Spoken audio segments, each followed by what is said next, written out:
Mine came from. Okay. Uh, Good evening.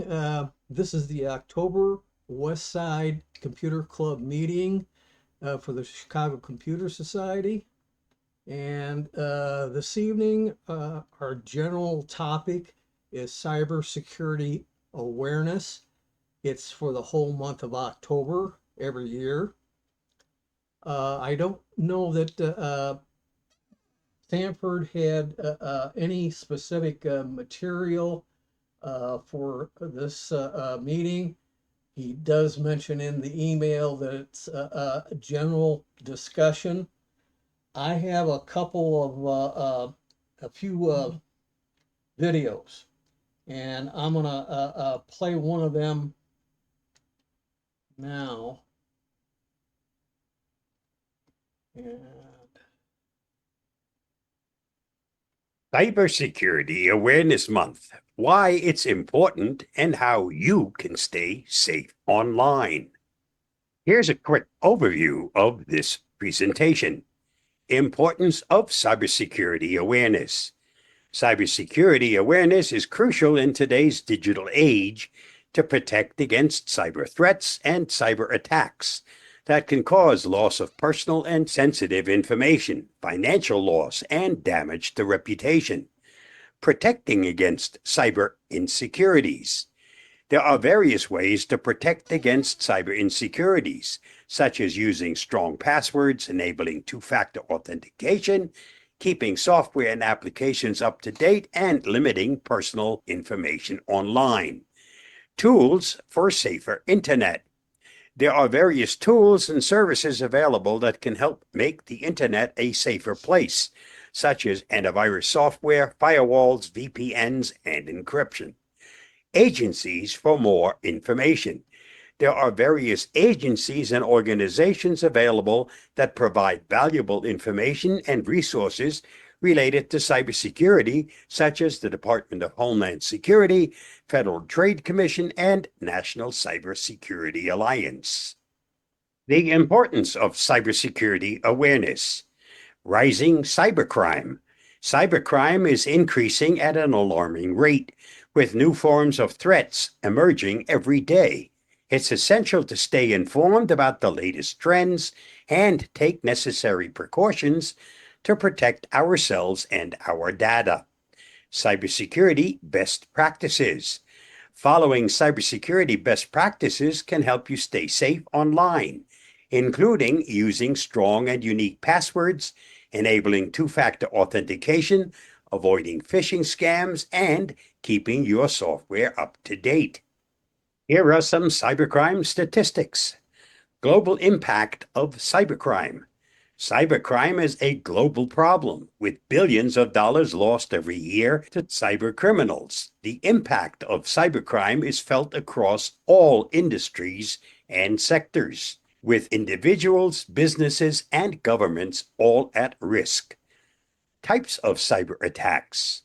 There are many types of cyber attacks, including phishing attacks, malware attacks, and denial of service attacks.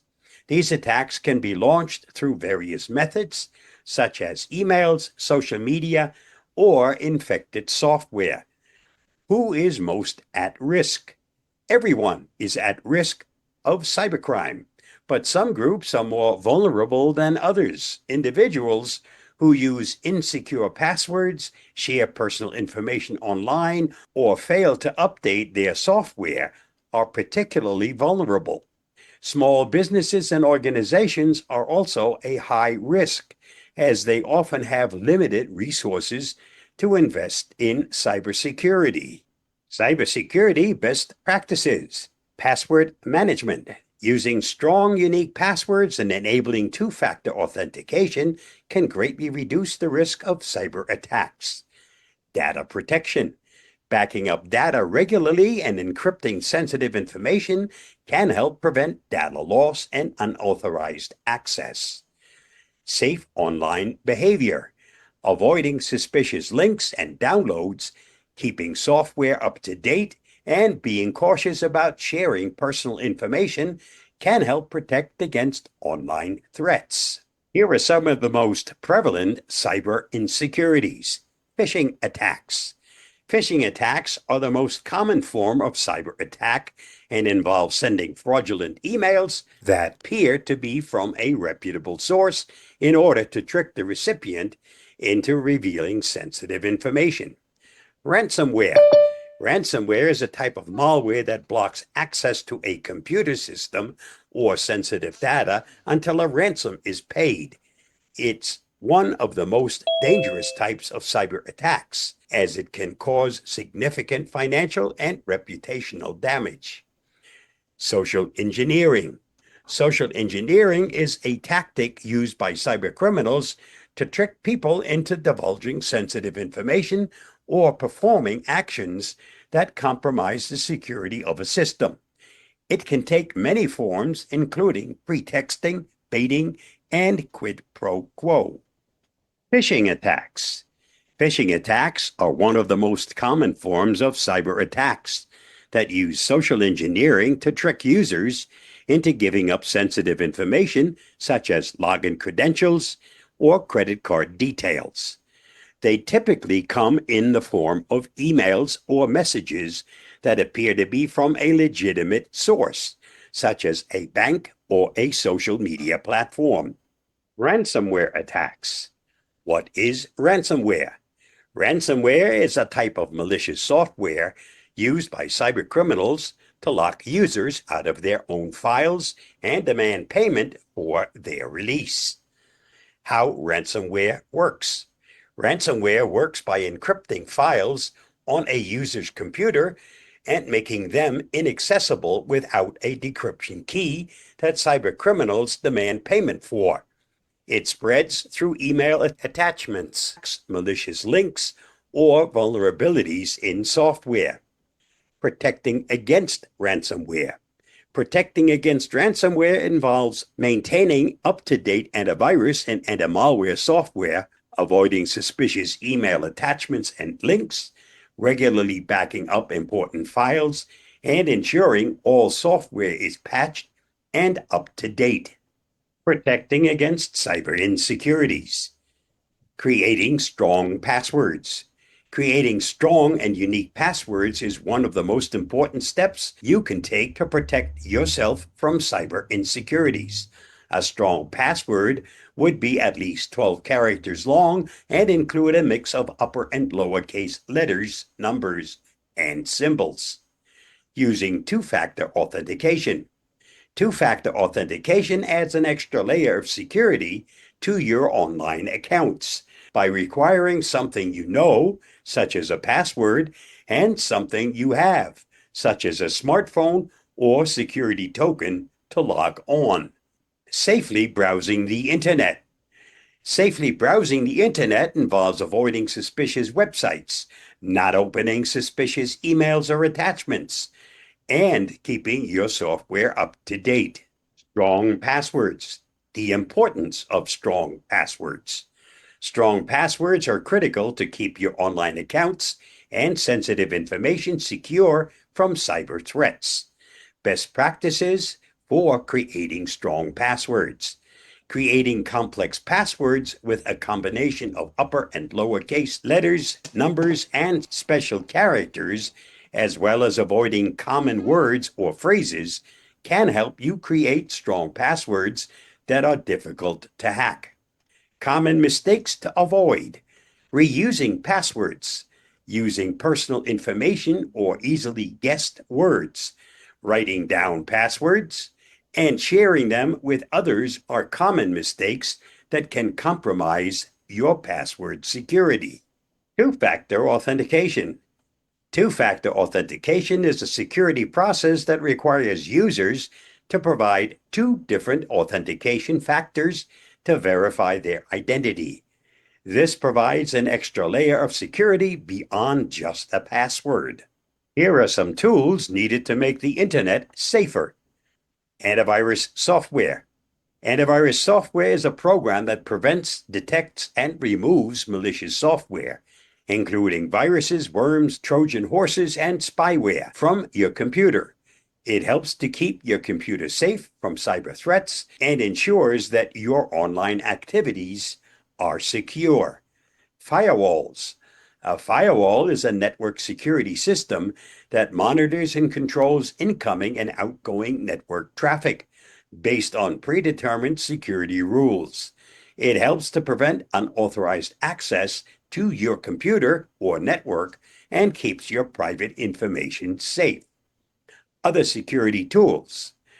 There are various other security tools that you can use to make the internet a safer place, including password managers, two-factor authentication, and virtual private networks.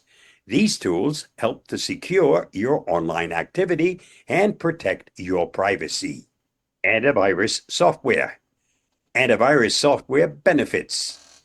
Antivirus software protects your computer from malware, viruses, and other cyber threats. It scans your computer regularly for potential threats and prevents them from infecting your system. It also provides real-time protection against new and emerging threats. Choosing the right antivirus software. When choosing antivirus software, it is important to consider features such as real-time protection, automatic updates, and compatibility with your operating system. You should also consider the level of technical support offered by the vendor and whether the software is easy to use. I personally have used Avast for the past 20 years and can highly recommend it. Firewalls. Firewalls are network security systems that monitor and control incoming and outgoing network traffic. They can be hardware or software based and use rules to allow or block traffic based on predefined criteria. Things to watch out for when using the internet. Phishing scams. Phishing scams are a common form of cyber attack where attackers use fraudulent emails or websites to trick people into giving away sensitive information. Suspicious emails. Suspicious emails often contain dangerous attachments or links that can infect your computer with malware or viruses. Social engineering. Social engineering attacks involve tricking people into divulging confidential information or performing actions that can cause harm. These attacks can be carried out through social media, email, or other means. Federal Trade Commission. FTC's mission. The Federal Trade Commission is a government agency that is dedicated to protecting consumers from fraud and other deceptive practices in the marketplace. FTC's role for online safety. The FTC provides resources and information to help consumers stay safe online, including tips for protecting personal information and avoiding scams. Department of Homeland Security, DHS role in cybersecurity. The Department of Homeland Security plays a vital role in securing the nation's critical infrastructure and cyber networks from cyber threats and attacks. DHS resources for staying safe online.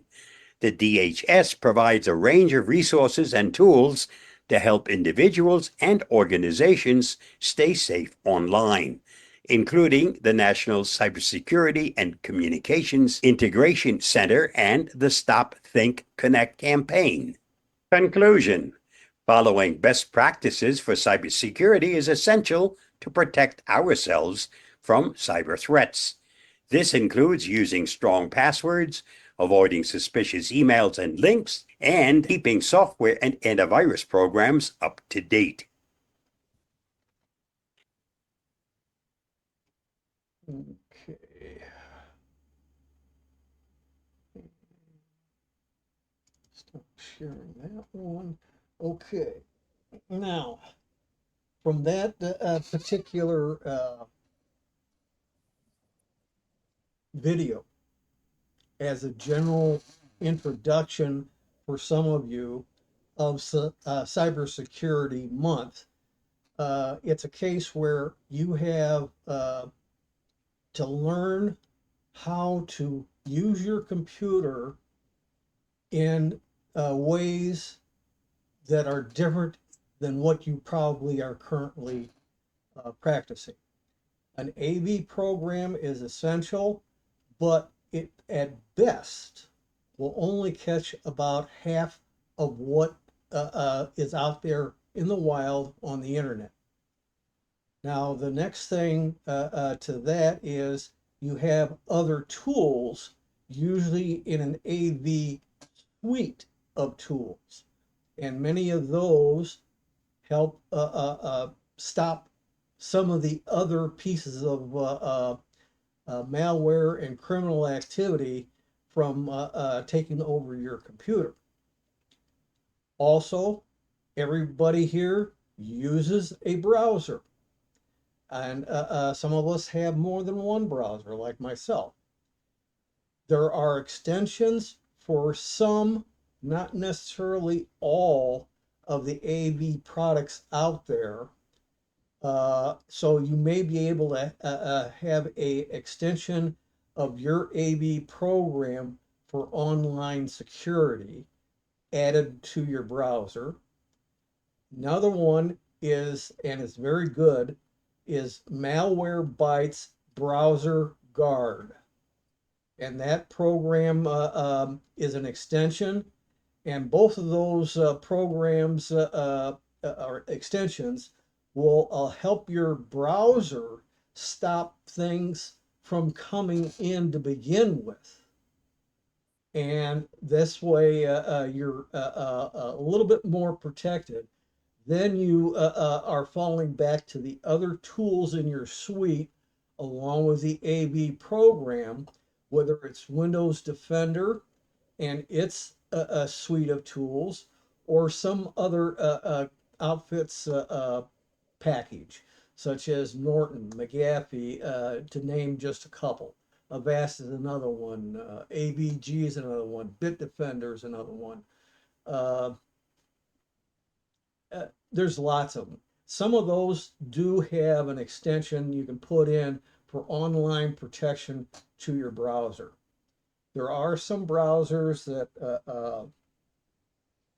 are clones of Chromium that normally try and stop you from putting any extensions into your browser because they consider them all a privacy or security threat. Other ones will restrict you to a limited list of stuff. But if it's Chromium based, you can open up a tab and go to type in the address bar a Chrome web store, hit enter, the search results come back, and one of those entries there will let you into the Chrome web store where you can add more extensions that might not be available from whatever browser you're using. So it's kind of important to think in terms of these.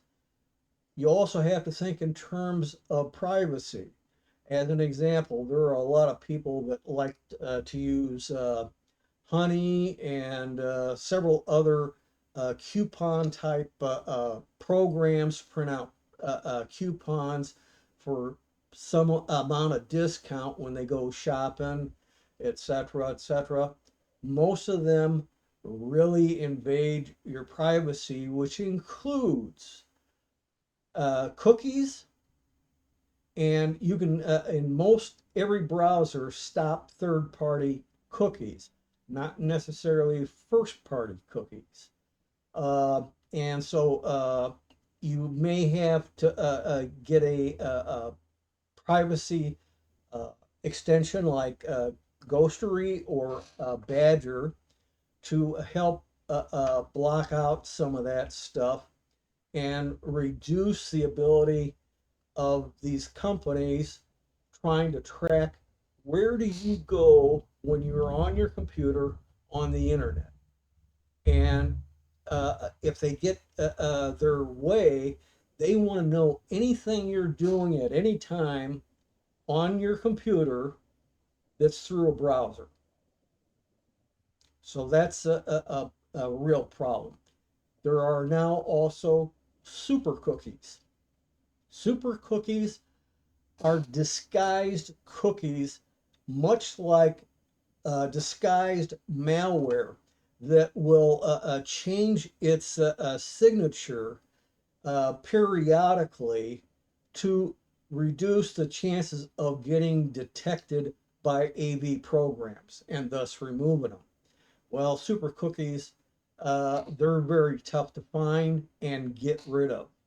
So that's the newest way with cookies to try and track your activity.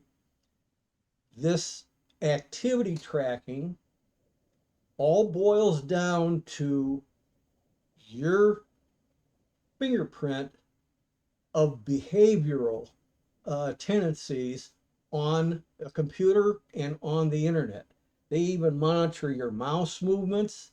They know what kind of browser you're using, what machine you have, and there aren't too many things out there, but there are some that'll block some of that kind of information also getting to these people because there's too much of your stuff out there to begin with.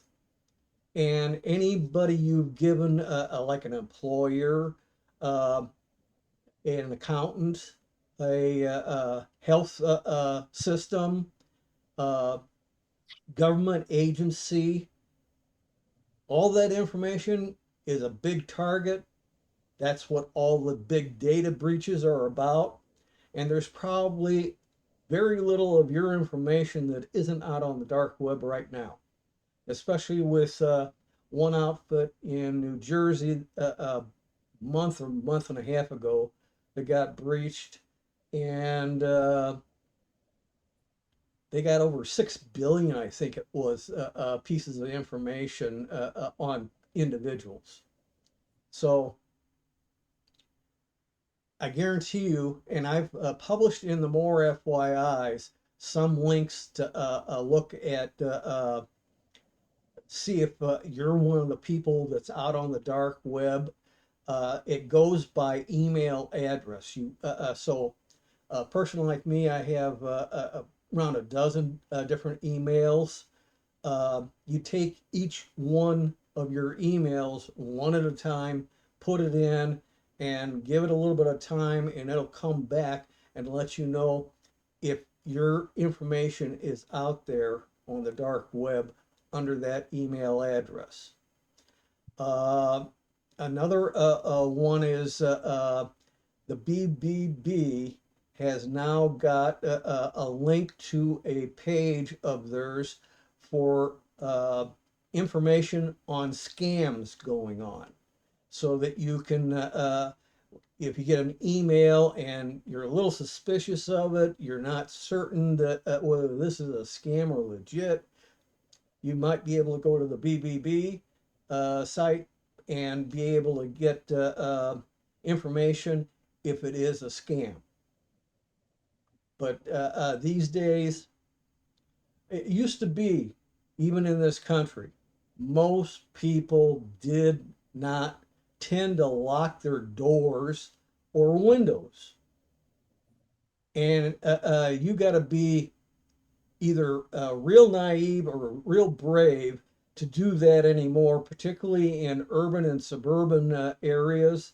But also a lot of rural areas are getting people getting hit by house break-ins, burglaries, et cetera, et cetera. You got to use locks. You got to use common sense. And that's what cybersecurity is all about when you're using your computer. Using common sense and being suspicious of everything you get in email or SMS texts. A piece of information some of you may not know, regular email, and also SMS text messages are plain, unencrypted messages. And therefore, the people with the right knowledge can tap into the internet and read your messages. So if you're sending people passwords or other account information, your personal information, That's a bad practice to use those two avenues to send that information. There is some secure emails. One of them is called Proton Mail. You can get a free account for up to, I think it's 500 emails a month. And I have one and I use it mostly just to transfer information by email to the recipient. And it's encoded on my machine and decoded when they open it up on their machine. Anybody else is getting nothing but encrypted information. Uh, that company is out of Switzerland, by the way. Now, does anybody else here have any tips or advice on what you heard on the first video?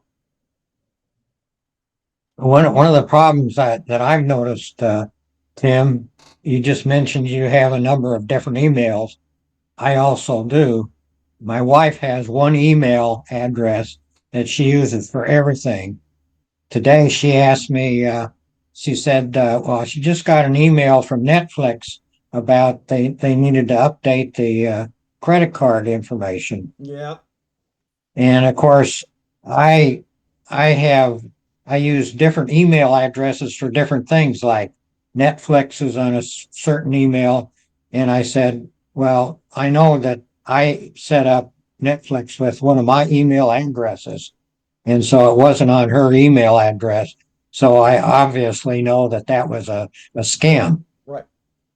Now, here's another good tip, especially for people like your wife and other people here that only have one email account. Many email accounts in the settings, usually advanced settings, give you the option of generating alternative email addresses. The first one you create usually is permanent, and you give that out to say something like Netflix, CVS Pharmacy, Walgreen Pharmacy, et cetera, and they all end up in your one account. All the messages from the different alternate addresses. Secondary alternate addresses, and they usually allow up to 10, give you the ability to say, if I'm getting too much junk from that alternate email, I can kill it.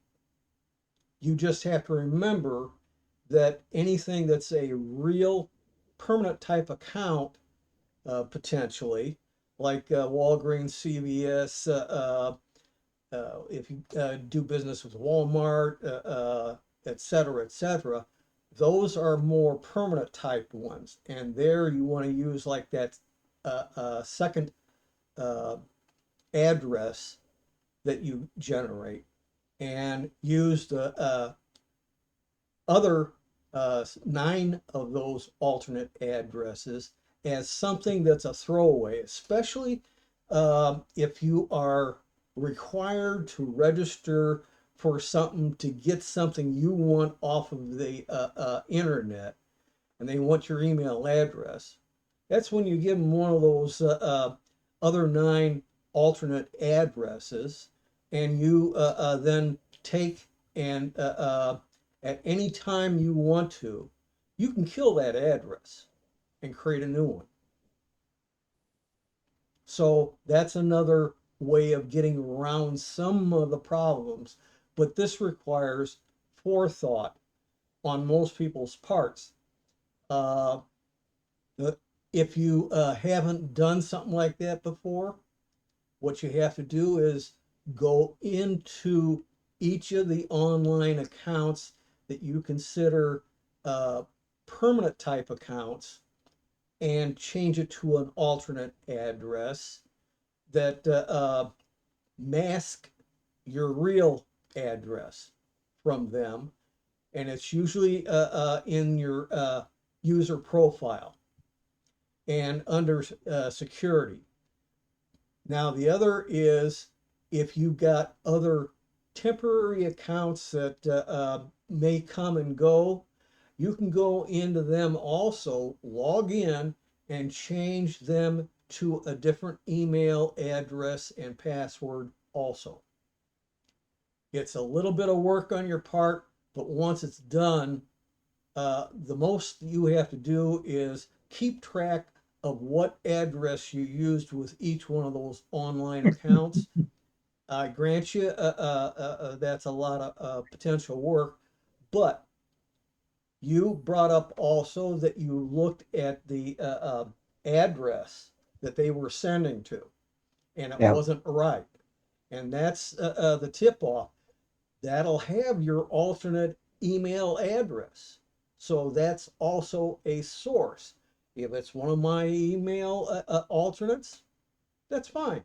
It went into my regular email. It had to pass through the spam filter that I have set up so that spam type messages go into the spam folder directly and everything else to the inbox. And when I'm done with a piece of email, I mark it and delete it, and it goes into the trash bin. So these are all kinds of tips. And periodically, you've got to empty the trash bin and the spam bin, but always look through the spam bin before you delete it. Because once in a while, you're going to find one or two messages in there that you didn't want to be there. So it's very, very important that you also check that out. Now, before I go, has anybody else got any discussion regarding that first video? Okay, hearing none, I'm gonna bring up one announcement here. I believe Wednesday the 9th is an APCUG meeting. The Yeah. announcement and registration has not come out yet. It's on cybersecurity. I recommend it for everybody.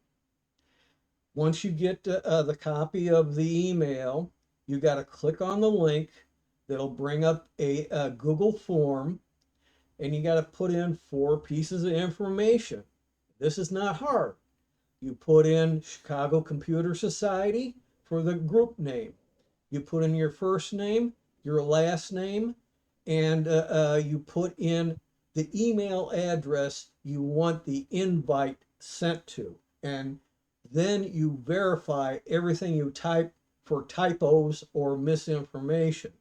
There is somebody that I know from CCS that keeps putting in .com instead of .net for their email address. And it does say you got to put a check mark in that you did review all the information. When you go into the meeting, whatever first and last name you put in, that's the name that should be on your image. If you do not, uh, you don't get follow-up information roughly 10 days after the meeting. If you've got your mouse, you right click on your image, select rename, and type in the first and last name you registered with, hit enter, and it's all taken care of. And you will get follow-up information at the same email address you had the invite sent to. Any questions about that? That starts at 11 o'clock our time here. That's correct. But that's not true for Bob Baxter. Right. He has to get up early in order to be able to attend the beginning of the meeting. Come on, it's And just Bob 9 o'clock. Premick, the other one, he is right in the middle of lunch hour. Yep. And it comes directly exactly after a meeting I have around here. Yep. Well, normally too, on some of the meetings on Wednesday. I have uh, on the second Wednesday of the month, I usually have another meeting before it. And so I'm getting out of that and going into the APCUG one right after the other. Right. Yep. So I can have two there, and some with another group I got. Sometimes there are two consecutive back-to-back meetings on that one also. But that's life. Mhm. So what I'm gonna do now is I'm gonna try and share my screen again, just to drive everybody nuts. And this one I'm going to delete. Start that one. Today, we're going to talk about something super important but often overlooked: cyber hygiene. Now, I know what you're thinking. Cyber what now? Don't worry, I'm not going to ask you to floss your computer or give your smartphone a bath. Cyber hygiene is all about the little things we can do every day to keep ourselves safe online. Think of it as brushing your teeth, but for your digital life. And trust me, it's a lot easier than getting your cat to take a pill. Let's dive into 5 simple practices that can make a huge difference in your online security. First up, we've got passwords. I know, you've heard it all before, but hear me out. Your password isn't just the key to your account. It's the bouncer at the club of your personal information.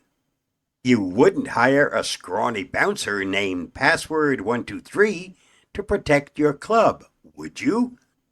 Here's the deal: make your passwords long, mix in some numbers and symbols, and please, for the love of all things digital, don't use your pet's name followed by your birth year. That's like leaving your house keys under the welcome mat, the first place anyone would look. And hey, if you're thinking, but how am I supposed to remember a unique password for every account? I've got you covered. Password managers are like having a personal assistant for your digital keys. They'll generate strong passwords and remember them for you. All you need to do is remember one master password. It's like having a skeleton key for your digital life, minus the creepy skeleton part. Next up, we got two-factor authentication, or 2FA for short. This is like adding a moat to your password castle. Even if someone guesses your password, they still can't get in without a second form of identification. It might be a code sent to your phone or a notification you have to approve. Yes, it takes an extra second or two to log in, but it's a small price to pay for keeping the bad guys out. Trust me, sometime in the future, you'll be thankful you set this up now. Now let's talk about something we all love to hate: software updates. I see you reaching for that remind me later button. But here's the thing: these updates aren't just about adding new emoji or changing the color of your icons. They're like a team of digital handymen patching up holes in your software before the bad guys can exploit them. So next time you see that update notification, don't groan, smile. Your device is getting stronger, and all you have to do is click Update Now. All right, pop quiz time. You get an email from your bank saying there's been suspicious activity on your account, and you need to log in right now to verify your identity. What do? If you said click the convenient link in the email, I'm going to have to ask you to hand in your internet license. Just kidding. But seriously, this is classic phishing behavior. Phishing is like digital stranger danger. The scammers are trying to trick you into giving away your personal info. So always be skeptical. Check the sender's email address carefully. Don't click on links in unsolicited emails. And if something seems fishy, pun absolutely intended, it probably is. And in doubt, open a new browser window and type in the web address yourself. Last but not least, let's chat about everyone's favorite public Wi Fi. It's convenient, it's usually free, and it can be a real lifesaver. But it's also like a public pool, refreshing and fun. But you wouldn't want to swallow the water, right? When you're on public Wi Fi, assume everyone can see what you are doing online. So save the online shopping and banking for your secure home network. If you absolutely must access sensitive information on public Wi Fi, use a VPN. It's like having your own private tunnel through the public internet highway. So there you have it, folks. 5 simple habits that can dramatically improve your online security. Remember, in the digital world, a little bit of caution goes a long way. I'll see you again soon. Bye bye, and thanks for reading, watching, and listening. Okay. Today, we're going to talk about something super important. All right. Now, a couple things there. I've used password managers, more than 15 years. Originally, before password managers, I was using 8-character passwords. And then I was using upper lowercase numbers and special characters where special characters are allowed. Some sites do not allow special characters at all. Some sites allow a restricted set of special characters, and most of them seem to be just fine with any special character. Uh, Another factor in this is that when I started using password managers, I started moving up to 12 character passwords. Several years later, I went to 16.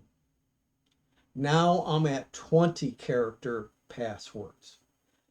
I let the password manager's generator do all the work of creating a new one. So I'm gonna see if I can, um, on this machine, I'm using Bitwarden, and I've got to log in. I forgot to log in.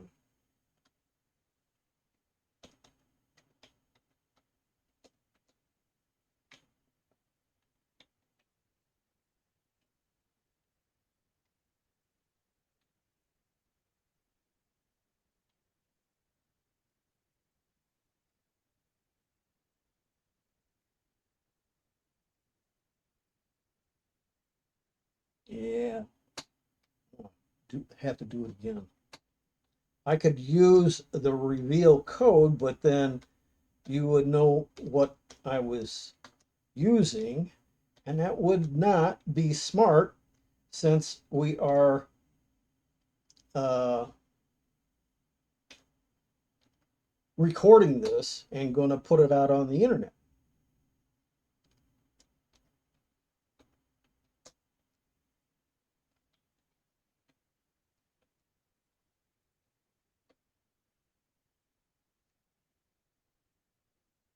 Okay, what I'm going to do is stop sharing until I get that taken care of.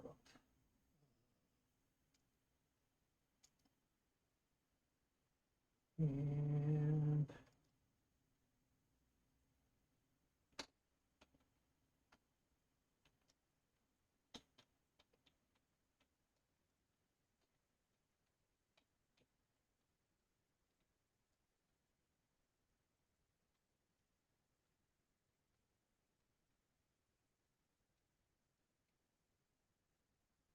Usually if I have a problem with this, it's I sometimes in touch typing uh, end up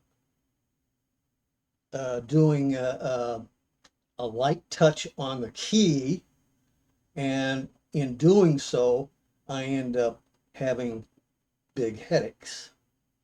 Now, let me see if I can reshare the screen. Okay, and here's some of my various accounts. But anyway, down here at the bottom is generator. So I click that. It says, how about this password here? Well, the first thing I want to look at, and they're even allowing for scrambling your username if you want to. And also a passphrase. The master password for a password manager is a passphrase, not a password. And if you saw me type in there, there was more than 20 characters that I typed. And that's for protection and making it harder for the bad guys to do their stuff. Now, down here, it says the length of this password up here is 14. My current practice is go to 20, but at least have 12 as a minimum. That's the recommended minimum right now. Now, I'm using in the generation of the password upper character, alphabetic characters, lowercase characters, numbers, and unless I know it's a site that does not like special characters or has a restricted set, I want to have a check mark there. And so I can also, in Bitwarden here, I can say what the minimum number of numbers that will appear in the password. Default is 1. Special characters is default of 1. You can change that number to a higher number. They got little up and down arrows to adjust the number of characters. Avoid ambiguous characters. I don't know exactly what they've got there. Some of them have a password history, so you know what some of the last ones you did. Now here's the new 20 character with special characters. All I have to do is, this is the copy information, and it'll put it in the clipboard so that I can paste that wherever I need it. However, the password manager will also recognize either a change of password or a new account username and password and ask if you want to save it. I have mine broken down into folders for like banking, stores, shopping, kind of a deal, healthcare, other ones, one for email, etc. This gives you organization, and as long as you've got a pattern, you can find your stuff much quicker by having folder names. Let's say that I had restricted special characters on a site, and one or more of the special characters in this line here is not one of the allowed special characters. I can use this symbol here to click on it and it'll generate a new password. And you keep doing that until all the special characters are acceptable versions for a restrictive site. Those that don't allow any special characters, you just uncheck that need for special characters here. Come back up here, do that, and you will have upper and lowercase letters and numbers but no special characters. And that's all there is to it. Password generators in password managers are a cinch. But a lot of the password managers, they want money up front every month. I still use LastPass, but it's restricted me to two computers, a desktop and a laptop, unless I pay them, I think it's $3 a month, which is not real bad money, but it's just the idea. Bitwarden is a free one. KeyPass XC is a free one. So there are various password managers out there. One of them's got to be okay for what you want. And basically, the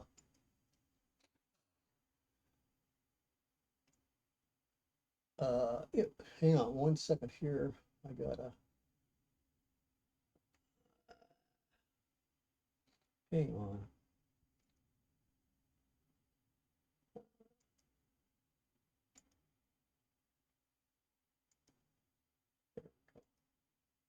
Sorry about that.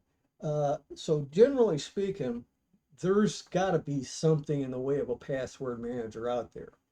And I seldom ever used, even way back 15, 20 years ago, the same password more than once. And by now I have none long time ago that are duplicates. So they're all unique. And that's important. Why? If you're using one password for every one of your online accounts, if the bad guys ever figure out one of your accounts, they'll figure out the password, and then they'll take that password and try it out on other online accounts to see if you use the same username and the same password. And once they do that, they can compromise all your online accounts, take them over, locking you out of them, and you got to fight to get back control and prove that you are the real account holder and somebody else has stolen your account. And you may not always be able to do that. And these bad guys can say order drugs and have somebody pick them up without you knowing it at a drugstore. They could also have the ability to do other cyber crimes online in your name, and eventually you have a U.S. Marshal knocking on your door that will seize any of your computers, and you probably won't see them again, even if you can clear your name. So that's a little bit of advice there. You gotta get away from these simple passwords. Password 123 or 789, etc. They're nuts. If you think that's secure, you're the only person on the planet that does, because various publications publish on the internet the 100 top most used passwords that are insecure every year. And believe me, password and password 123 and 789 are some of the leading passwords out there. So you've got to do some real evaluation of what would it be like if I have an account at a drugstore. Maybe I've got a legitimate need for these synthetic drug for pain killing. Once somebody takes over your account, they can have somebody locally pick up prescription after prescription after prescription. The only thing that might stop them, and that's a maybe, and that's you'll have to show your license because that's usually a requirement. Now, outside of that, we do know teenagers get a hold of fraudulent driver's license that are phony baloney, but it won't work usually in a drugstore because they scan a not barcode, a graphical code on the back of the license that checks it with the DMV. They also do the same kind of thing in many states to verify that you are the person you are registering as to be able to vote in an election. At least they do around where we are. Anybody else got any ideas or etc.? Bob Baxter? Yes, I've been a pretty long time user of Bitwarden as well. First thing I learned the hard way was do not forget your master password. It is not recoverable.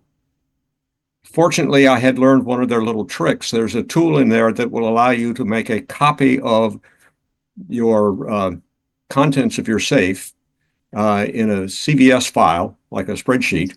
And I had done that, and I was able to set up a new account and um, add that back in. So most of my passwords were recovered. But if you lose that password, they can't fix it for you. That's correct. You're done. Uh, In searching for things, it's great. My wife and I share that account, particularly for things like Amazon. I'm not going to have two Prime Amazon accounts. That's a waste of money. The first one might be, but the second one certainly would be. So we have needs to get to each other's. I'm her tech support person, so I often have to get into things that may require that information. right. Generally, my folders start with either my name or her name, so we know which one is which. Um, I do have some that I didn't get into folders. There is a search key that will search the whole database and come back with the name of the outfit you wanted to connect with. Um, Yeah, I put a lot of other information in there. My driver's license information is in there. My wife's is in there. For the library, I have both our library IDs, code numbers in there, because if I have to go to the library and pick up something for her, I need her number to get it in. Um, with COVID, I had information about what shots we'd had uh, in that database as well. Any information that you think you may need for something, it's not just passwords. There are lots of times when we need a piece of information, and it's a central source to keep that. There is an envelope in my safety deposit box. If something happens to me or us, my wife and I, the will says my daughter has access to that. She signed on to that, and that envelope gives her the key to get into our Bitwarden so she can get to any of our stuff. Yes, in Bitwarden at the top is a search box. So if you know something about what you're looking for and you can't find it in your folders, it's probably under the general grouping of no folder or something to that effect. And if you find it to be one that's not in a folder, you have the ability to edit it and change it to a folder where you'll be able to find it next time. Uh, so that's very, very important. Another bit of tidbit with password managers. When you create a new account or modify an account in a password manager, your computer encrypts all that information and then puts a copy of it up on the cloud. So it's all completely encrypted up on the cloud. Now, as to the password, many times if you're having problems, there's the I on the right-hand side of where you type in your master passphrase that'll allow you to look at what you typed to see if you can visually spot a typo. And you can then correct that same password to make it correct and hit enter. Just make sure other people aren't around when you do that. Or like you're in a meeting like we were here. I wasn't going to show you what I was typing in to correct. So that's another issue. The people who run the password manager cannot see anything, including your master password. That's why they cannot help you. But they usually allow you to make 3 or 4 tries, and then they'll do a lockout for a period of time. The first time they might lock out the account now for 15 minutes to maybe 30 minutes. So you come back after that expires and you try again, and you get a series of tries again.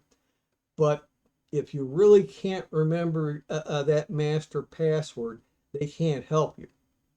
And so it is a good idea periodically to export your entire vault to usually a CSV file.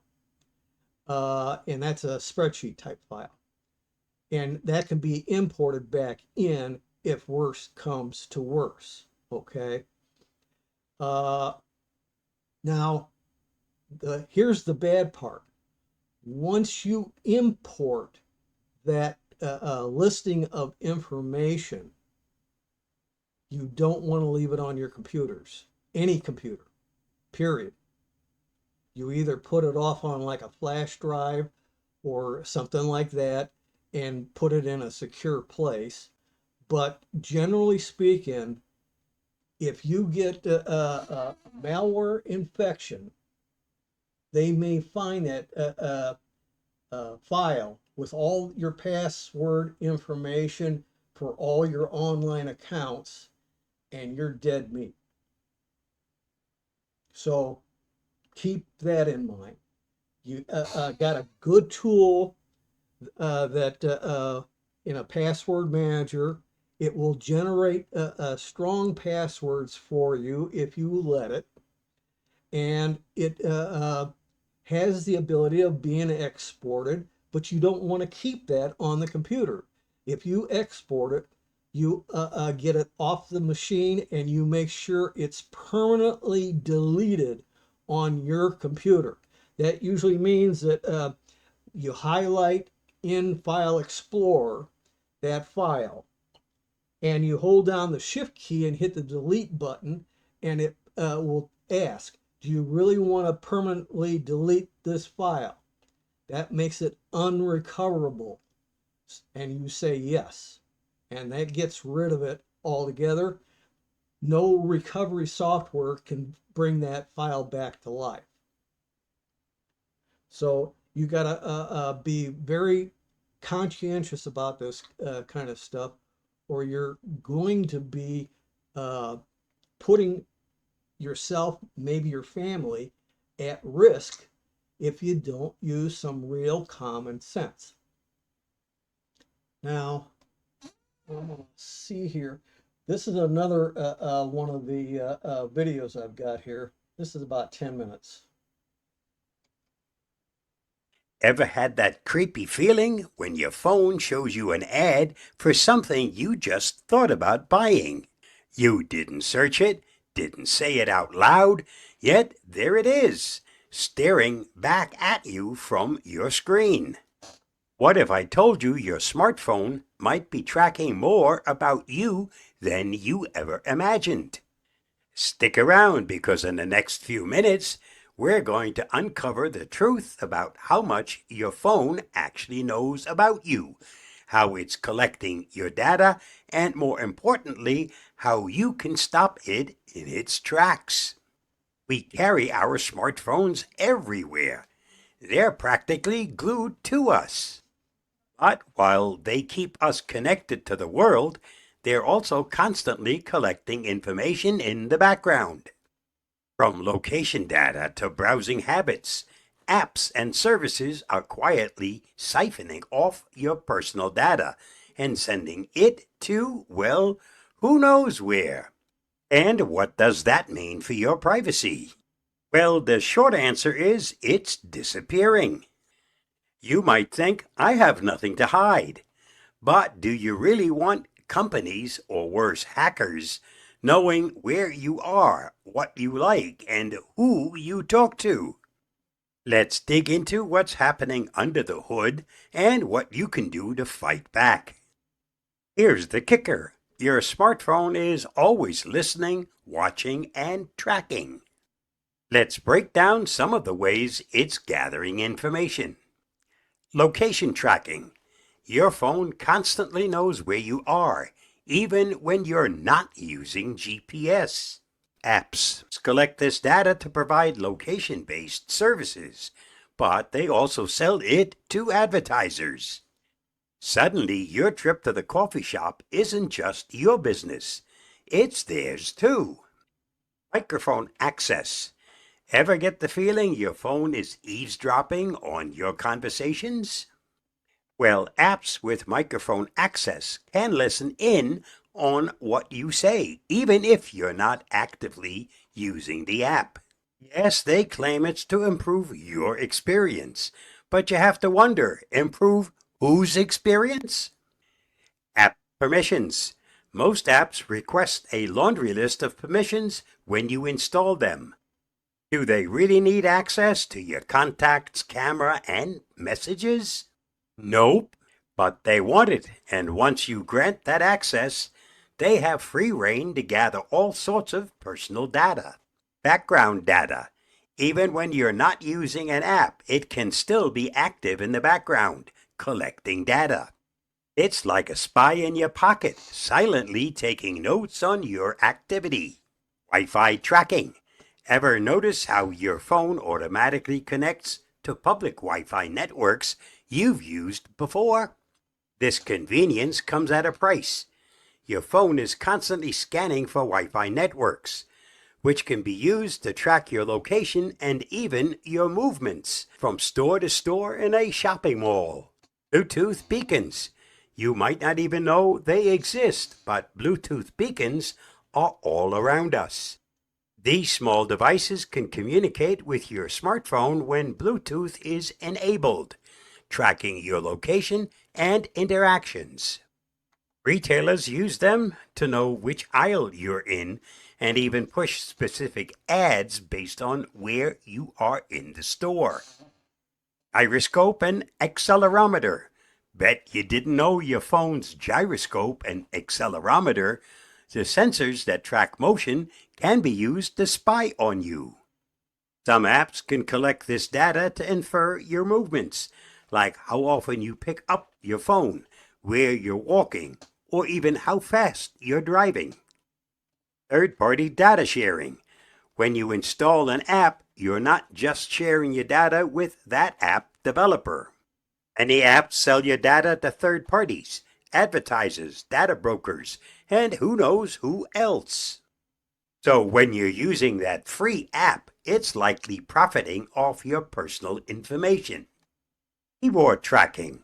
Some apps have been known to log what you type, including sensitive information like passwords and credit card numbers.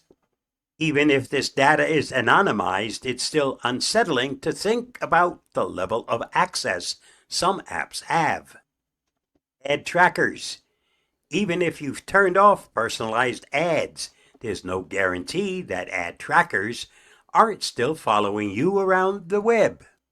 These trackers log your browsing habits, app usage, and even how long you stay on a particular page, all to build a profile about you. Taking back control, steps to protect your privacy.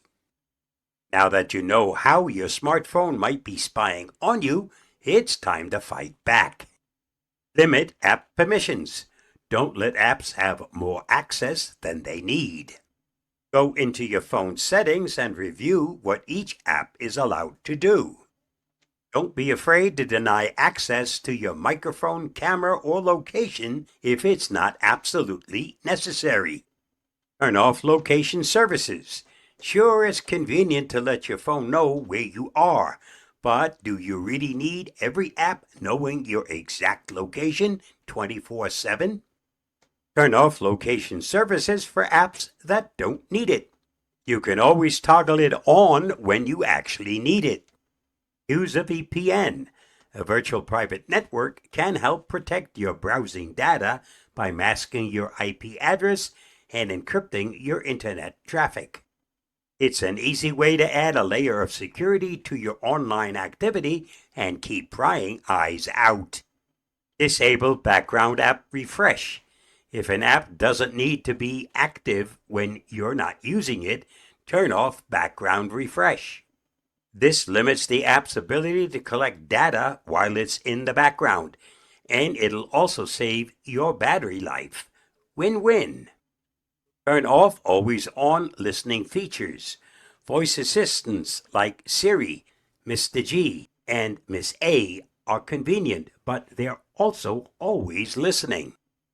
If you don't want your phone listening to your every word, disable the Hey S and OK G features. Update your software regularly. Hackers love exploiting outdated software. Keeping your phone's operating system and apps up to date ensures you have the latest security patches and bug fixes, which makes it harder for anyone to exploit your phone. Use end-to-end encryption for messaging. Apps like Signal and WhatsApp offer end-to-end encryption, which means only you and the person you're communicating with can see the messages. Not even the app developers can access them, keeping your conversations private. Turn off ad tracking. Many smartphones have an option to limit ad tracking or reset your advertising ID. This won't stop all data collection, but it'll help reduce the amount of data advertisers can use to target you. Use strong passwords and biometrics. Protect your phone itself with a strong password or biometric security like fingerprint or facial recognition. If your phone is ever lost or stolen, this can prevent someone from accessing your personal data. What about those ads that feel like they're reading your mind? Yes, the ads that pop up right after you think about buying something. This isn't magic, it's called predictive analytics. Apps and services collect so much data about you, your browsing habits, your location, your past purchases, that they can often predict what you might want next. It's not that your phone is literally reading your mind, it's just gathering so much data that it feels like it. But still, it's unsettling, right? To combat this, disable personalized ads in your phone's settings. It won't completely eliminate the tracking, but it'll cut down on the creepy factor. Conclusion: your phone, your rules. At the end of the day, your smartphone should work for you, not spy on you. Taking a few simple steps can drastically improve your privacy and give you back control over your digital life. Don't wait until it's too late. Make these changes now and stop your phone from being your personal spy. I'll see you again soon. Bye-bye, and thanks for reading, watching. Okay, now on the location type information, you have to understand you can turn off the GPS location information that might be as accurate as 6 feet within a radius of where you're standing. However, they also have the ability to find out what cell towers you are connecting to. And that gives them an approximate area where you are at. And as you transfer from one cell tower to another, means you are moving, and it gives some direction at the same time. So you're still giving up location information, just less accurate. And so it's one of these things that you're not going to get away from one way or the other. Other ways of getting information on location. Do you have your Bluetooth on when you are not using it? Do you have your Wi-Fi on when you are not using it or needing it?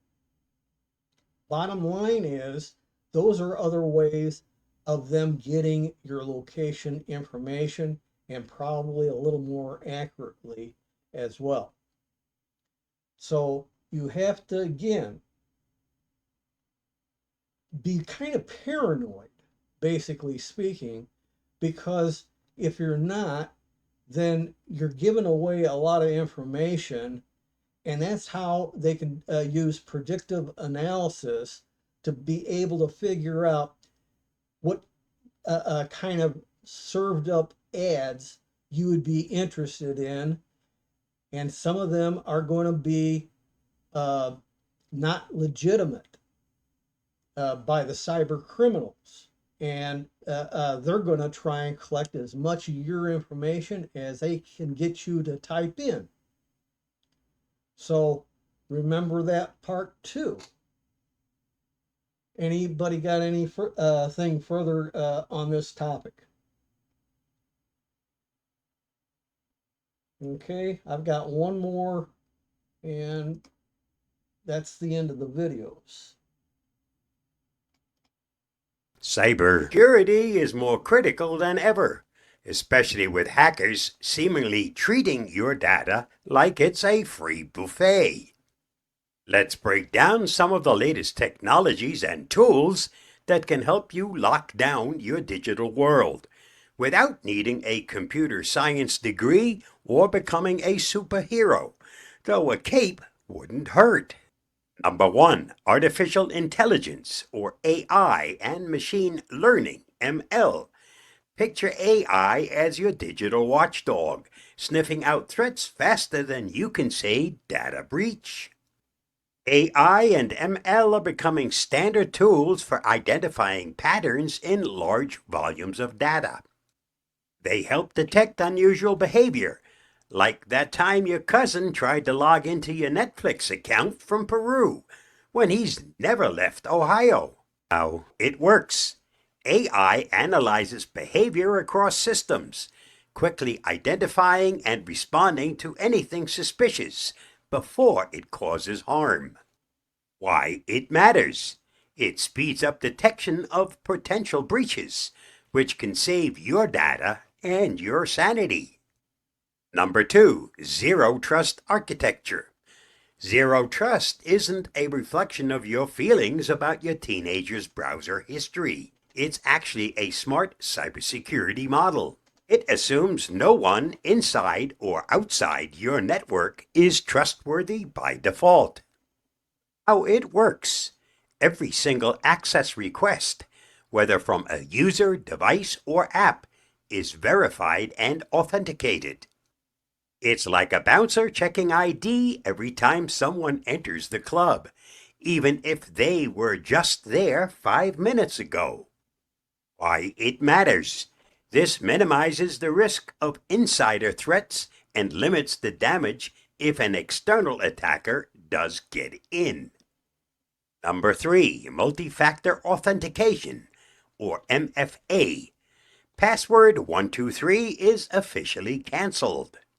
MFA adds extra verification steps, like a text to your phone or fingerprint scan, on top of your password. Oh, it works. After entering your password, you'll get a second prompt for something you have, like your phone, or something you are, like your fingerprint. Why it matters. Even if someone steals your password.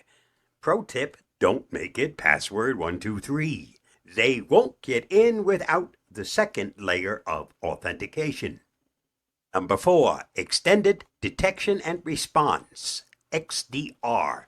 XDR is like hiring a team of digital detectives who not only identify suspicious activity, but also work across all your devices and networks to neutralize threats. How it works.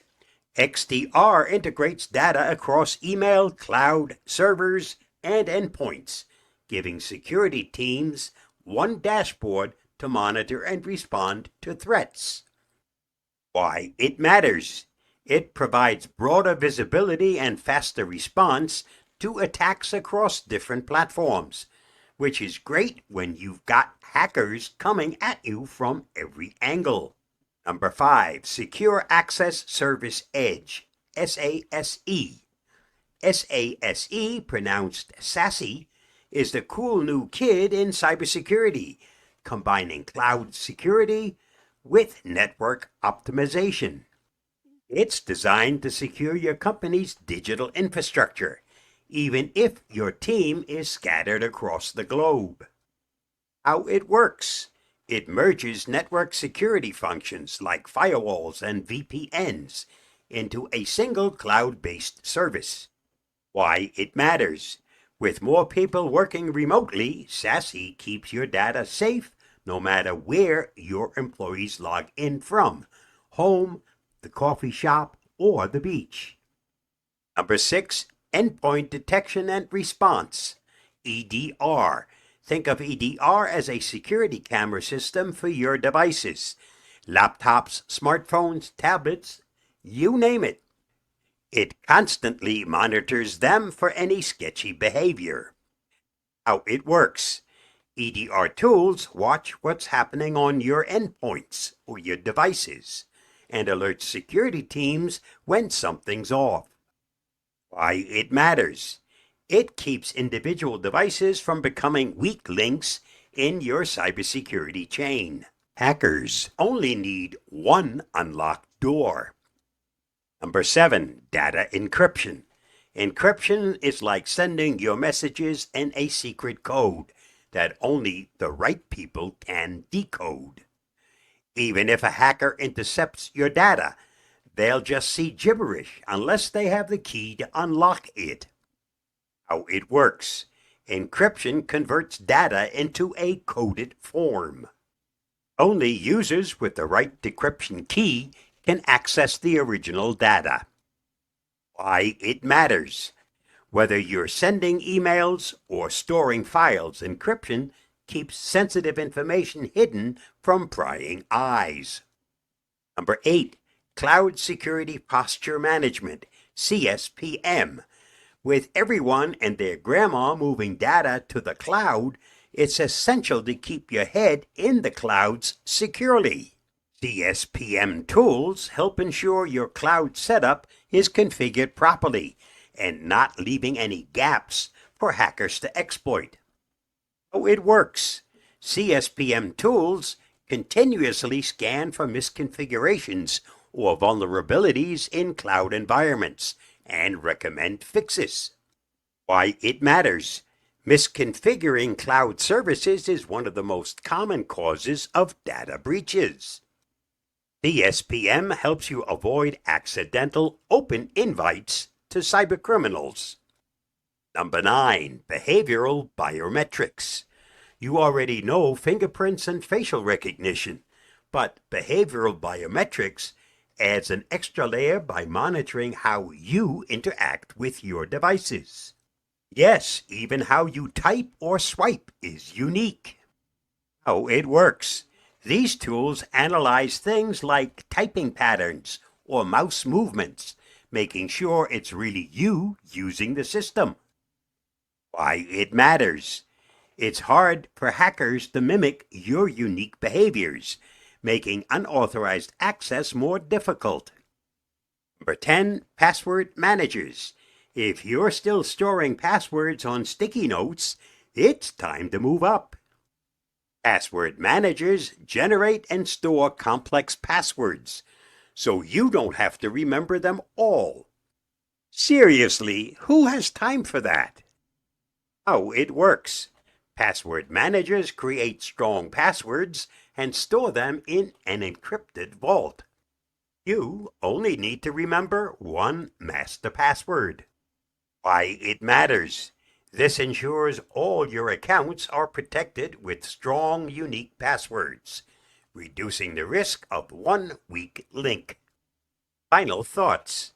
Just like in life, your cybersecurity strategy shouldn't depend on luck or hoping hackers are having a day off. The tools I mentioned are like hiring a squad of bodyguards to keep your data safe. Plus, they're easy enough for everyday users to get started with and worth every bite of peace of mind. So go ahead, bolster your defenses, and sleep a little easier knowing your data is safer than ever without needing to live like a secret agent, though I hear they get great gadgets. I'll see you again soon. Bye bye, and thanks for reading, watching, and listening. Now, let's see here.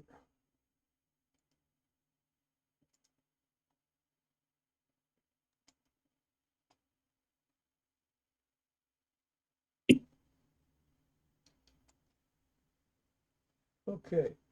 Um, in the last two videos, they had brought up things like biometrics.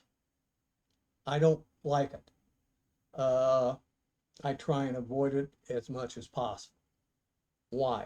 Because that's another piece of data stored on business and government computers. If they get hacked, they have that information unless somebody was smart enough to separate that information out as they should with your SSN number and separate your credit card information from your general account, etc., etc. And those areas that they put that information in should be encrypted until it's needed. So basically, I don't trust those, and that includes on the smartphone, even though it is a way of securely locking it up to a point. But if you're a person who gets snared up into some criminal activity, they can take your smartphone and they can take a picture of your face and they can take your fingerprint. They can take your retina image, etc. But there's another little twist that I just found out tonight on the news. More and more employers are using biometrics to log you in and out of work. And it's to give as high a degree of accuracy for time management and paying you your salary, etc. Whether you're hourly or a general salary, it doesn't matter. Bottom line though, in some states like Illinois, they have a privacy law that went into effect, and a lot of companies started using this biometric without getting the user's permission for that information, which is required by law in Illinois and some other states. And at least one employer got snared in that, sued, and the suit was successful. I don't know if he ever appealed it or not. They didn't specify that. But that kind of thing is now a new target for the lawyers who love lawsuits. It makes them big money. And we just open up another one there where some states have the law, but they don't always notify the businesses that may decide to use that information that they need to get written permission for having that person's information. What was not specified? Let's say that I was working for a company They want to use my biometrics, regardless of what it is. And that way, there's no cheating on somebody else logging you into work. That's where this biometric comes in at. But if I have not given them permission for it, that's a problem legally in some states. And they don't always make it clear to the employers they've got to have written consent form signed by each individual.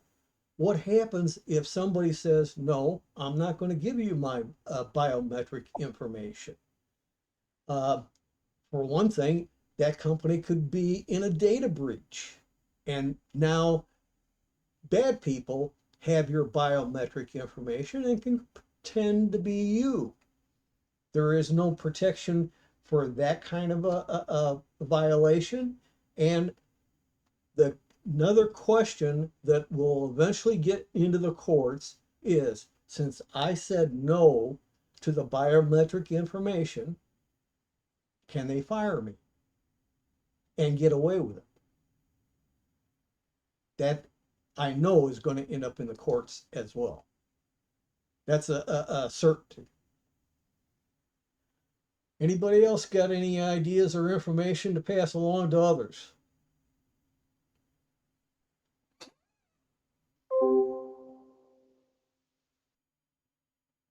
No? Are we going to end the meeting early or something? We got at least another 15 to 25 minutes.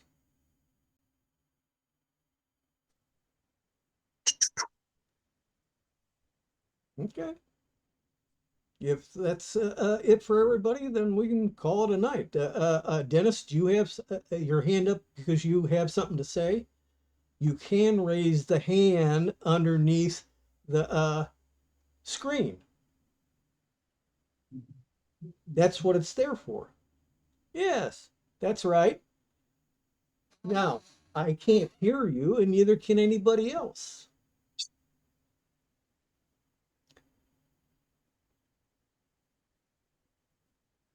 No, your audio is either turned down or you're not using the microphone of your webcam. And that's in the Zoom settings under audio. You have to use that little up caret arrow next to audio and see what is being used as your microphone. It may not be what you think it is, or it's set too low and we can't hear you because it's equivalent of whispering.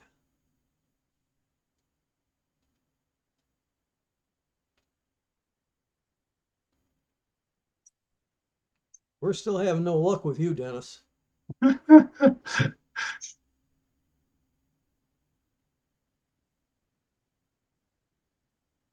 Terry Moy, can you help Dennis out? Why? I'm getting ready to shut down. So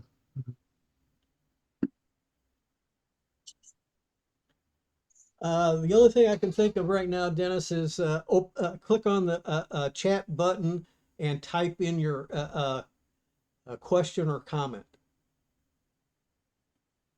At least that way everybody will get to see what you're trying to get across. Of course, that assumes none of us will pass away while one fingers his unless he question. tries bottom left on the screen, you got the audio mute button, Well, that's a possibility too. I didn't think about that. and that's what I'm using right now.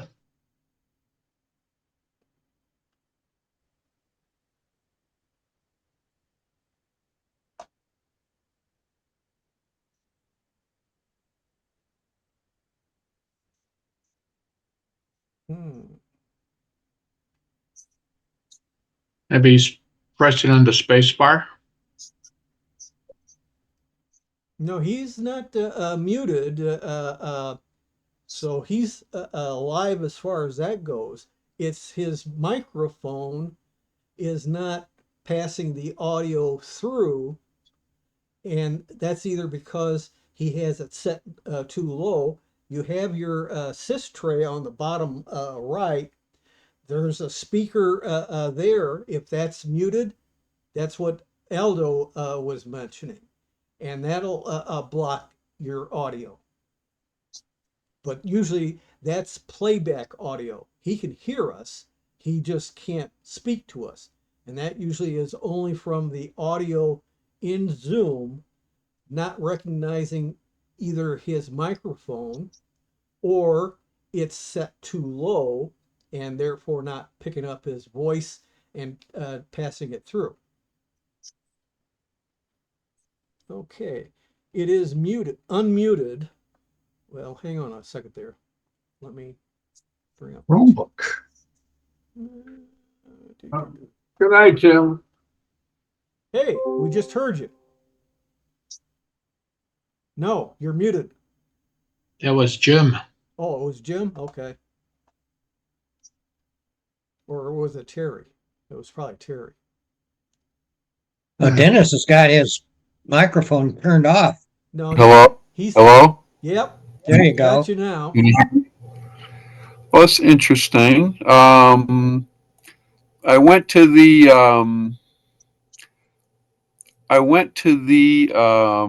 mute button and I did the up arrow and it said that I had the default select a microphone. I had default internal microphone. Yeah, But I but that, changed it I changed it to just internal microphone, which I don't know the difference, and then it started working. So I that's don't know why. because if you have a laptop, if that's what you're on, Chromebook. it's a laptop. Right? It always has been a laptop. That Right. means it has an internal camera and an internal microphone, and you have to use those. If you have a separate webcam camera like I do, it has a camera and microphone, and I have to have those selected. Otherwise, you may not hear things. Yeah. What you are Well, hearing from the meeting, the audio, that's in the speakers, and you have to have the right one. I may have as many as 3 or 4 different settings, and only 1 or 2 of them work. The others yeah. are for other special purposes. Okay. Well, I don't know what's going on. I mean, I started it up the way I start every meeting, so I don't That's know why why. it states on the login screen, test your audio. Yeah, I didn't It do either that. works Okay. or it doesn't work. Okay. And you Chromebooks have multiple drivers for the audio. Yeah, and you have to test your speakers separate from your microphone. So you have 2 tests you got to do. So Yeah. now has Dennis forgotten the question he originally had? No, I do have it. Well, two different issues. One of them is Tim. You were talking about how I saw that story about the company that they had their people use the Handprint. handprint or whatever to do time, log in their time and whatever. And the reason that guy got caught up in it is because Illinois changed the law. They had always had their employees doing it. Illinois changed the law, and he didn't go back and have them ask for it to agree. That's But the because other thing is, when they hire you, they we, may not. They may say, "Hey, we're going to hire you, but you have to give your handprint." And if you say no, they may not hire you to begin with. That's true too, but I guarantee you that'll end up in court as well, because they may say that's a discrimination feature. But that one guy who got sued in his business, he's stated also towards the end of that video that the state of Illinois did a very poor job informing all the employers Right. in the state that they have to have the written permission signed by each individual. Yeah, I And saw that. I guarantee you, there's probably nothing there in the law right now about either not getting a job that you're being offered because you say no to biometrics, or Yeah. you're working there and you say no to biometrics, uh, and them terminating you. Uh, Yeah. I agree. eventually, that'll go to the courts. The courts will make basically a decision as to whether that's a violation or not. And eventually, the lawmakers may, before they all pass away, make Okay. a modification to the law that says you can't, as an employer, deny somebody you want to hire or is already working for you, uh, to let them go without being in violation of the law and open to lawsuits. Yeah, and then employers will do what they do on every other kind of anti-discrimination, or you can't require this, you can't require that. They'll find some other reason to state that they fired somebody or didn't hire them. I know. Yeah. Uh, uh, Yeah. Well, that's why I mean, it'll once an go to employer is there, that. That's why I say this is those two instances are going to go to the courts no matter what, and they'll keep trying different little escapes. Is yeah. basically what Yep. you're defining there.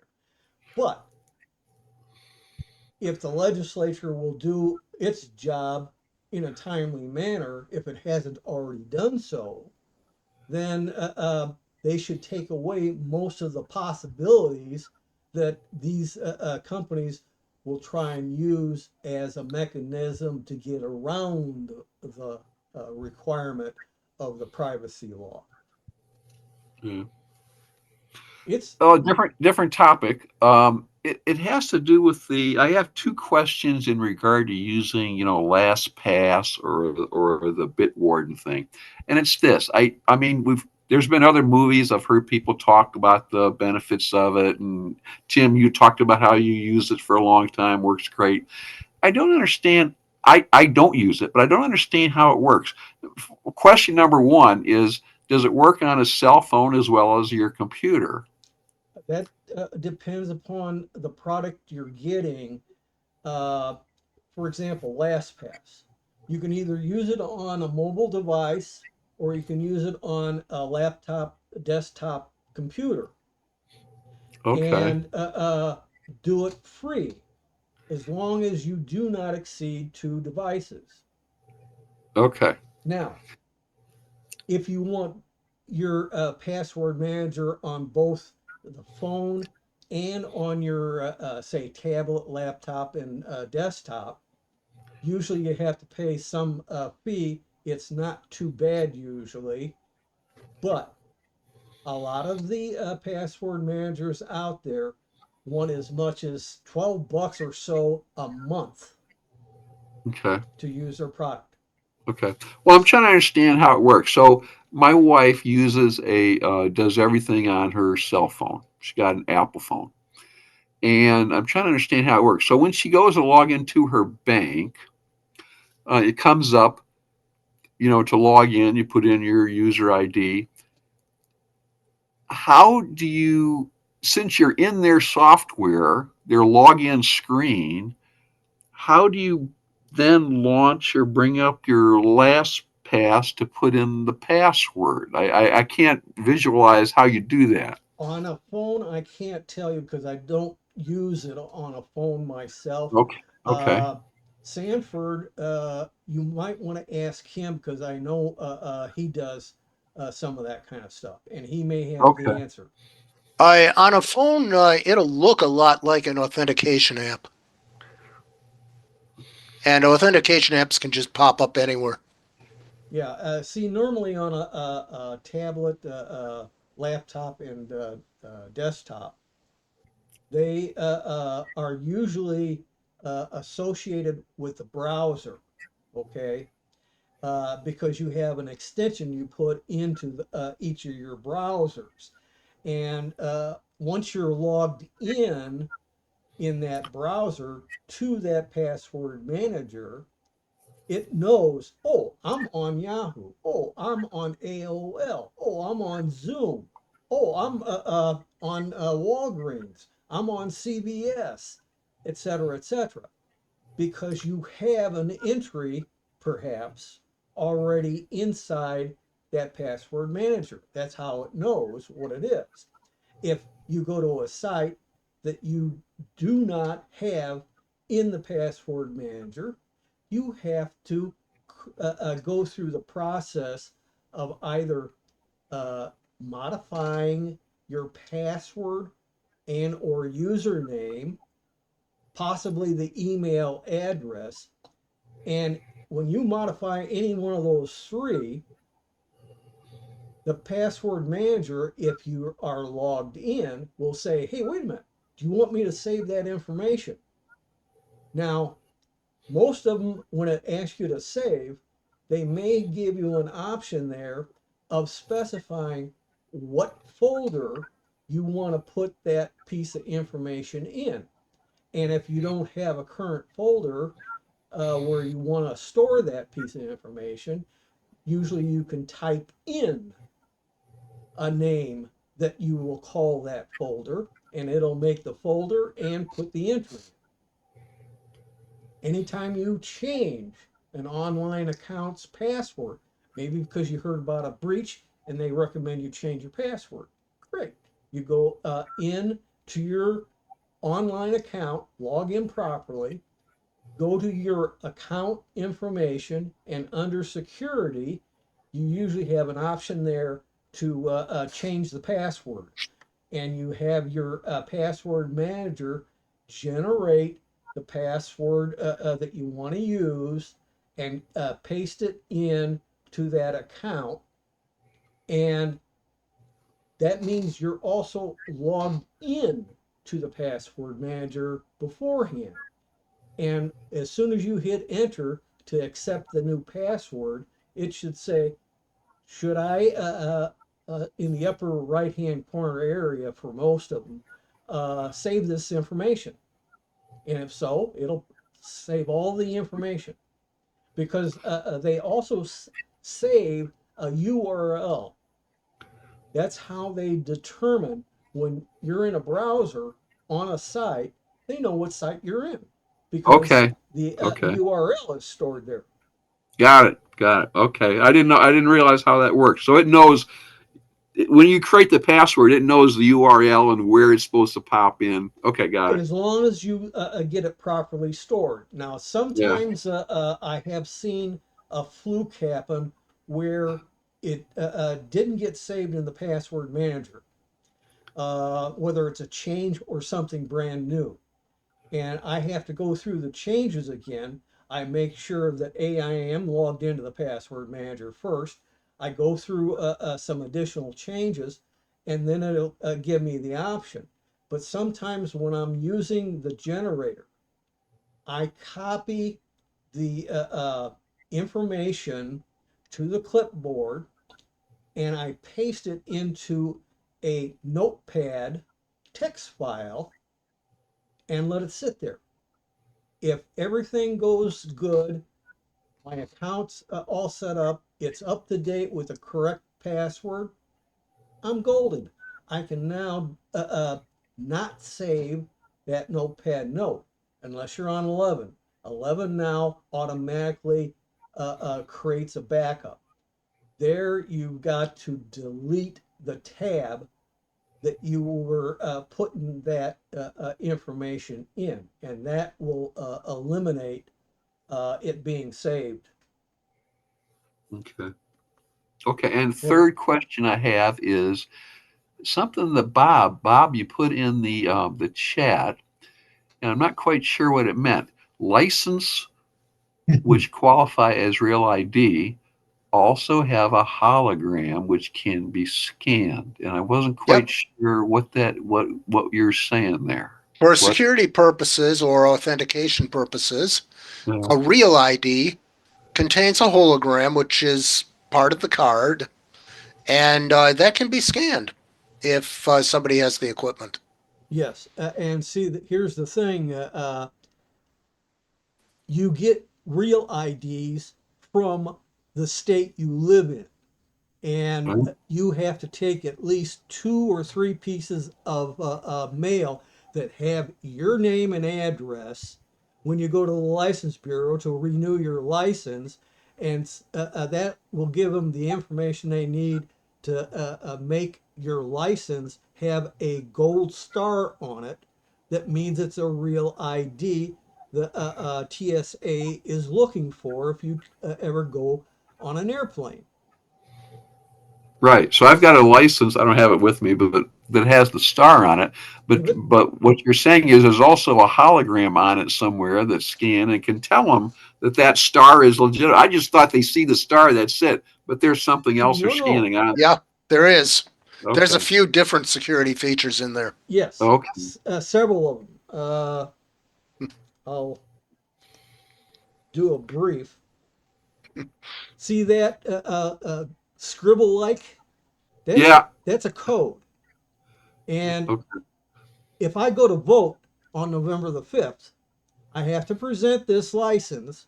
They'll put it through a scanner and they'll know whether this is legitimate and I am the person who is really for that license number, despite what image is on the front side of the Okay. license.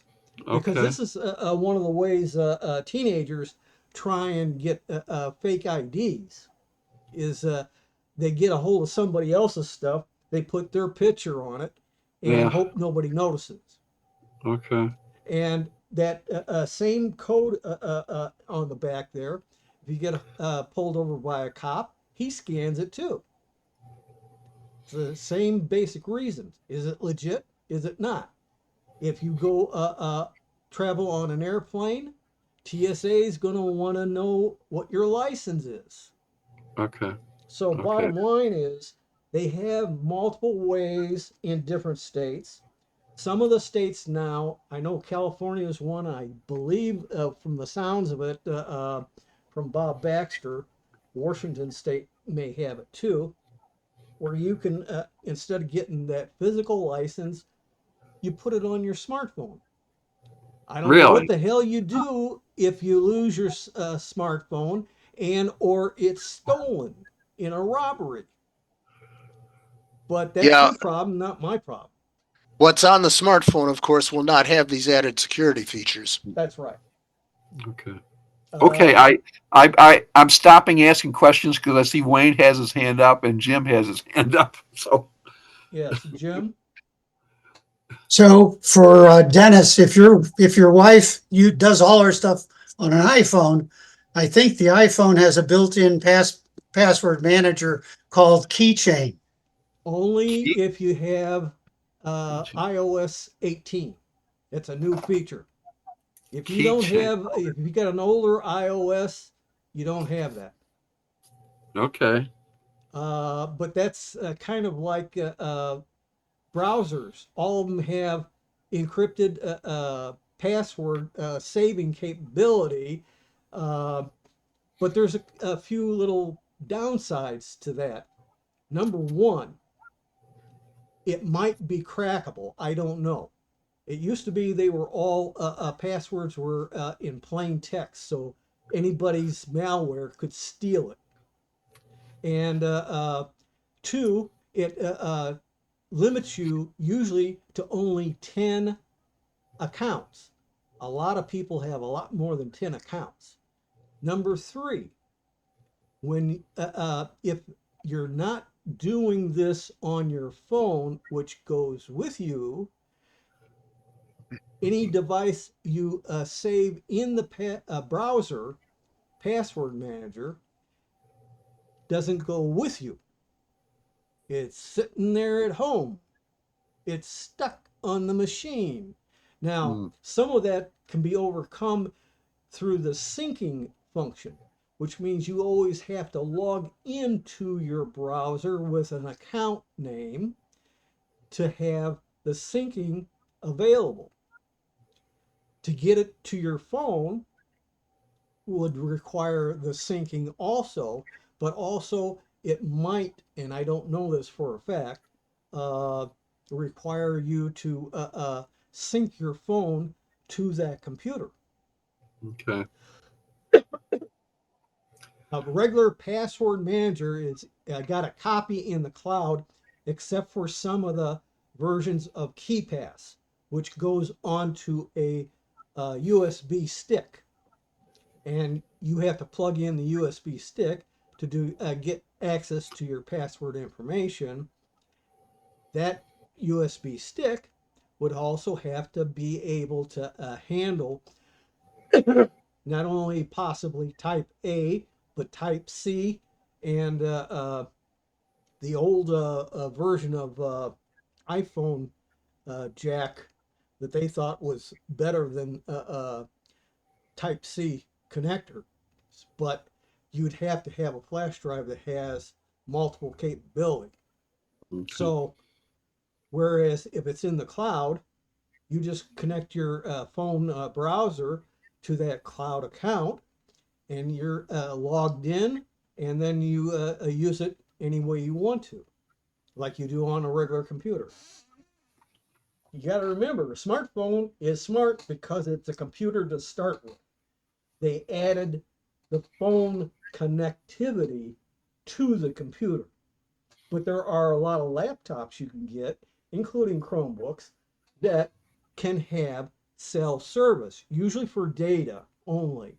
But conceivably, you can also get regular cell service and do your phone calls, receiving and sending from there, along with SMS text without linking your phone to the computer. Okay. Okay, Wayne? Yeah, what's the difference between a passphrase and a password? Password could be one character if it's allowed, two characters if it's allowed, etc., on up to 32 characters, with a few sites going as high as 36. But most of them, the limit's about 32. There may be even a few sites that have a shorter uh, password length. Now, passphrase, I don't know if there's a limit for sure, and I don't know what it is. I just know that I can go past uh, about 30, 32 characters in most cases. An example, there are actually two examples. Example number one: Mary had a little lamb, its fleece was white as snow. Now, you might not get all that in, but you would take a portion of it, and it may not start with the beginning, it may start somewhere in the middle to the end and be, say, at least 25, 30 characters long or so. Uh, the other is what I call disassociated words. My favorite one that I came across more than 15 years ago. Uh, an example would be Perfect Squirrel 869. Would you ever associate perfect and squirrel together? That's a disassociation. So if you can mix words like that, I use in some of my past phrases, etc. Uh, besides upper lowercase letters, numbers, and special characters, I do some disassociation words, etc., within them. And so I might have Chicago and Bears, and could be either a smaller case N or an ampersand, and then I would have say my house address or the 5, 6 digits of last digits of my phone number would be another one. And then I might have another piece of information. Let's just arbitrarily say CCS and my membership number in CCS, which is in a database. Those all together linked with no spaces becomes my passphrase. Okay. So now I have associated words like in a rhyme, or I have disassociated words. And some of these things come out of song lyrics, uh, your children's books from your childhood, uh, and or through your school years. You may also be taking phrases and other things out of movies and TV series that you stick in your head. So by using various means, and especially what I call disassociated words, you have at least two things that normally people would not associate being together. A perfect squirrel. I can't think of too many people on the planet who would think of a perfect squirrel. So that's a possible pretty good one. And then the 869 is numbers that was added to it. If you add in at least one or more special characters, it could be at the beginning, it could be at the end. Another thing to think about is if you have numbers, you can substitute a lowercase l for a 1, an exclamation point for a 1. You can substitute the letter O, capitalized or lowercase, for a 0, but you can do the reverse as well. If you have too many alpha characters, you can take an L and make that into an exclamation point. If you got an N, meaning for and, you can change that to an ampersand. Things like that. And you can use a number 0 for an O. So you have to think in terms like that. Some of our alpha and number characters can be interchanged. You just have to remember that you did it. You have to be careful about doing those substitutions because there are algorithms that crack that like nothing. There's algorithms to crack and guide you to do just about anything under the sun. And you're not going to get away from that. It's going to get worse than what it is right now. But bottom line is, I have been able to take and successfully have secured password managers with the phrase. I do use the two, and they have different phrases. So you might crack one, but you may not crack the other one. And Well, then I don't know. I'm just saying, you know the risk, you take the chance. You're going to take the chance no matter what, whether Right. you use a one character password or 32. Yeah, And it has to be something you will remember.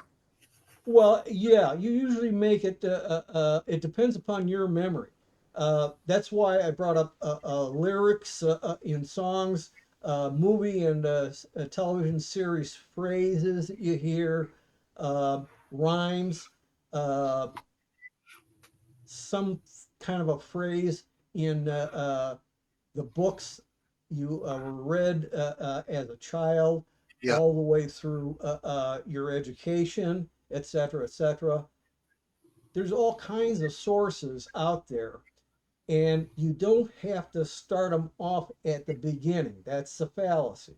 Also, try and mix it up on your passwords so that not all always start with a capital letter or a number or a special character. Mix it up in your passwords.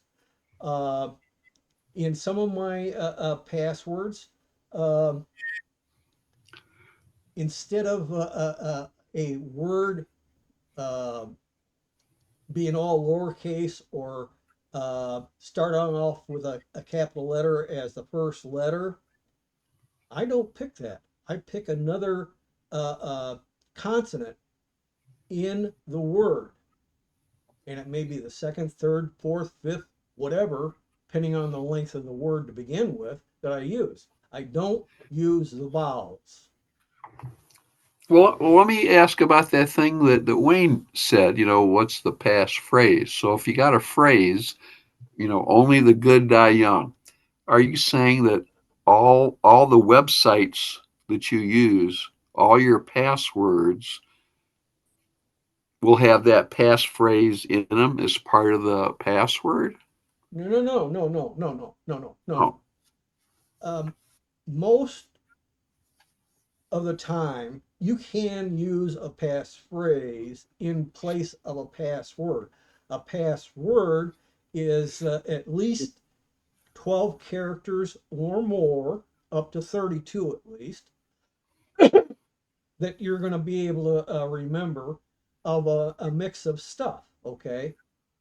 But a passphrase is a series of associated words, like the phrase you brought up there, or disassociated words, so that they are harder to understand.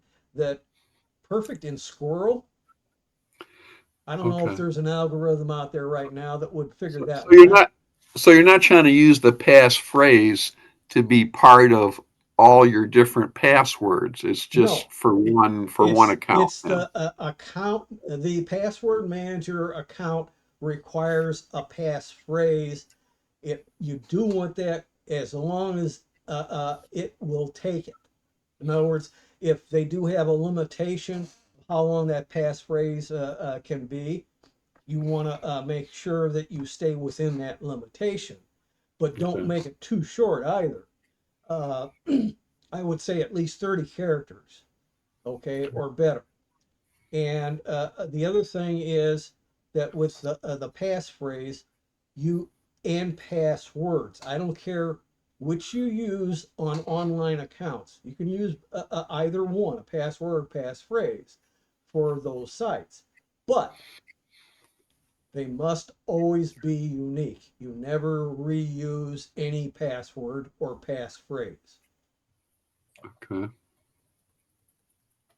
That's another reason why you got to use password managers these days. It's impossible to remember all the accounts you have, what login name, and now they're making it so that you can use a generated uh, name as well in Bitwarden. I don't know if all of them do the same thing, but they're all competitive. So if one's got it today, eventually all of them will have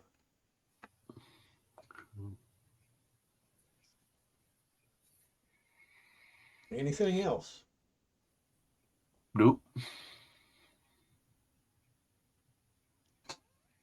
Okay. Well, we've had a full night, so I'm gonna stop. Is Wayne's hand still up for some reason? Pardon? Wayne, is your hand still up for some reason? Is there what You just now? didn't You lower it. got the hand up. A lot of people Oh, forget to let me lower it. take it down. I'm Ah, sorry. There we go. Uh, Hang on a minute. I'm gonna stop the recording.